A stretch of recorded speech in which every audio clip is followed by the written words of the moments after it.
Okay, Khamzat Chimaev and his team face an enormous challenge ahead because it's not normal to be scheduled for 5 main fights in 4 years of UFC, and all of them fall through due to different yet related reasons. It's no longer possible to attribute it to chance, coincidence, or bad luck. There's a pattern here. Something sabotages him precisely at moments of greatest pressure.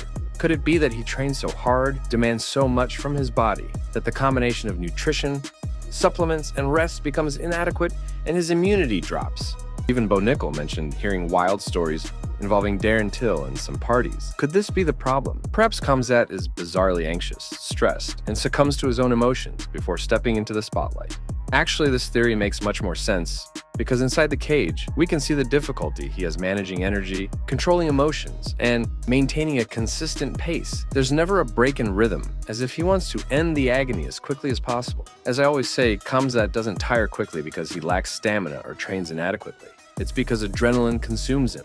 It's all about managing one's own emotions. Khamzat has no choice. He needs to conduct a thorough investigation to determine the source of this self-sabotage. To make matters worse, Dana White, perhaps the most interested in his comeback, he wiped his hands because the guy doesn't have a visa to enter the United States, and he mentioned this on the podcast. Whenever a fight approaches, he falls ill. I don't know what to say. He's not here in the United States being checked by our doctors. He's out of reach. Dealing with all this is difficult. The guy's situation isn't as bad as it initially seemed. Yes, these are complex problems, but the way Dana announced that the wolf was violently ill suggested something terrible, as if it were a terminal degenerative disease. I don't know. However, according to close friends, Khamzat had a severe food poisoning and stomach problem just the week of the fight. He's already been discharged from the hospital, flew from Abu Dhabi to Chechnya, and was seen riding a quad yesterday, so it wasn't serious. Problem is, due to his close relationship with Chechnya dictator, one of the most sanctioned individuals in the world, it seems Khamzat can only enter one country, which will host 2 UFC events in 2024, the United Arab Emirates. There will be a fight night on August 3rd and the pay-per-view on October 28th. If Khamzat is truly well and wants to make up for lost time, he could compete in both events. Fight night already has fights announced. Corey Sandhagen versus Umar Nurmagomedov, Tony Ferguson against Michael Chiesa, and Vicente Luque versus Nick Diaz. My point is, the super anxious Khamzat must be more desperate than ever to prove to the public that he's not the biggest flop in UFC history. Whether he returns in August or October, I don't know, but we need the right opponent right now.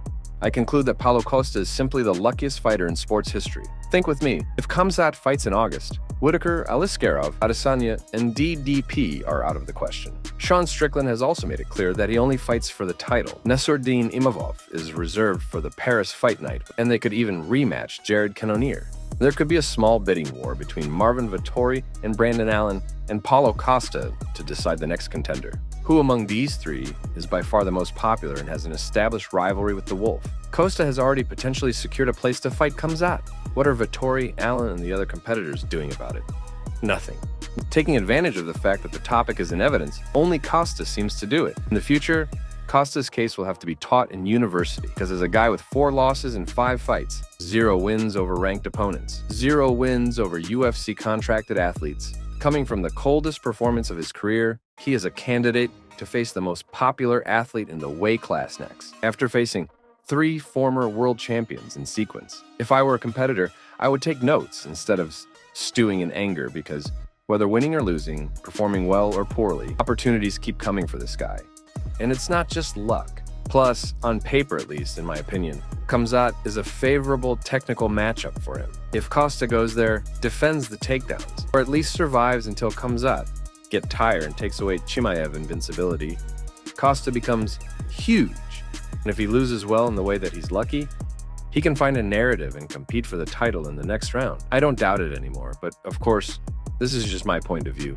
Do you agree that Paulo Costa, given the scenario, is in line to face Khamzat Chimaev next?